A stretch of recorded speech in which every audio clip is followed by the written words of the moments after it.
Cześć, z tej strony Karol Bocian. Przejdźmy sobie przez szybką poradę od Bubble, jak używać operatora unique, czyli takiego operatora, który umożliwi nam wyciągnięcie różnych rzeczy i sprawienie, żeby były one niepowtarzalne. Jak na przykład będziemy wyciągali imiona naszych użytkowników z bazy danych, będą się tam powtarzały jakieś imiona, to my wyświetlimy je tak, żeby się nigdy nie powtórzyły, by były po prostu unikalne. Jak to zrobić? Dodajmy najpierw sobie nową stronkę, nazwijmy ją sobie test.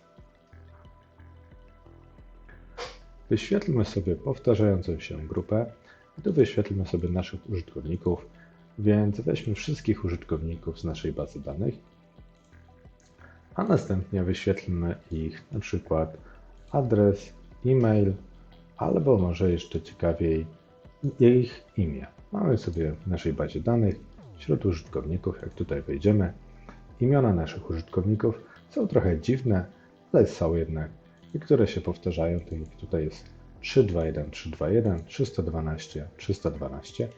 Jak będziemy później chcieli wyświetlić unikalne imiona, to będziemy chcieli mieć tylko 321 i 312. Już tych powtórek nie będziemy chcieli mieć, ale najpierw wyświetlimy po prostu wszystkich, więc robimy coś takiego. Zobaczmy, jak to wygląda.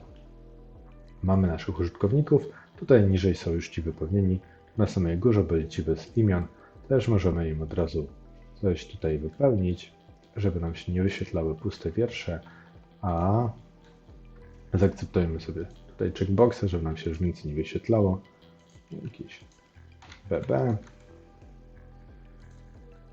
możemy jeszcze raz A i został jeszcze jeden.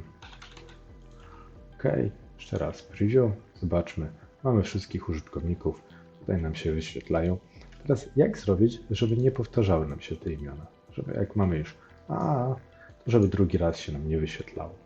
Tutaj nie możemy w tej naszej grupie, jak mamy grupę powtarzającą się, nie możemy już wybrać, żeby ten type of content był typu user, tylko musi to być jakiś dużo prostszy typ, na przykład tekst.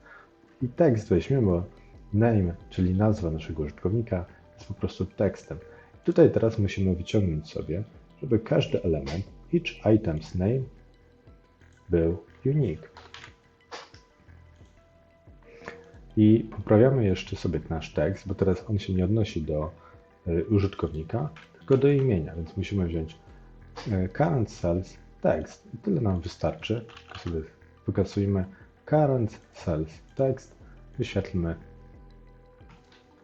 i zobaczcie, już nie mamy powtórzeń, mamy VV, AA, już AA nie ma więcej w naszej kontrolce, na naszej stronce, nie wyświetla się. Prostym sposobem, właśnie w ten sposób, each item's name, bo po tym polu będziemy sobie szukali unikalnych elementów.